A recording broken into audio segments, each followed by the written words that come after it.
Abonnez-vous à la chaîne pour voir les dernières vidéos.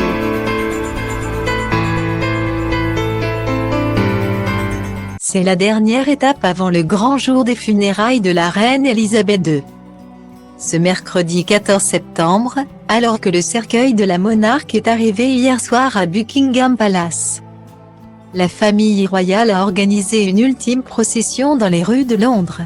Ce dernier voyage de la souveraine doit la mener jusqu'à Westminster Hall où son cercueil sera exposé afin que le grand public puisse lui rendre un dernier hommage avant les obsèques qui seront organisées le lundi 19 septembre.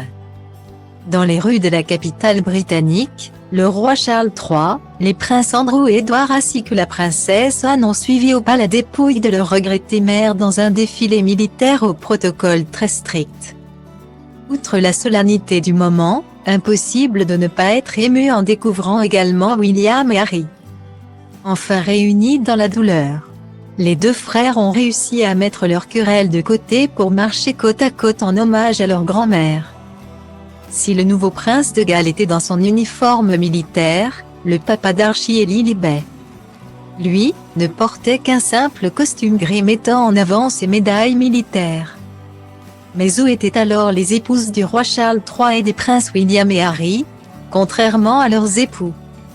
La reine consort Camilla Parker Bowles, Kate Middleton et Data Link People égale à 8 à 23e 5 BC 482 C 4 A 4 à 8 à 0 à 2 499 282 C 8 FDD Meghan Markle ne marchait pas derrière le cercueil de la reine Elisabeth II mais était derrière le cortège, en voiture, alors que les femmes de Charles et William partageaient un véhicule. L'épouse d'Harry était accompagnée de Sophie Wessex, l'épouse du prince Édouard.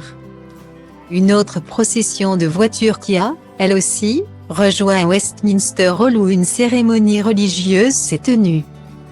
Au sein de la bâtisse, elles ont finalement pu rejoindre leurs époux respectifs.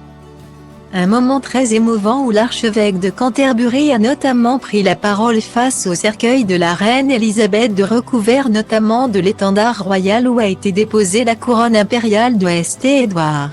Une cérémonie bouleversante.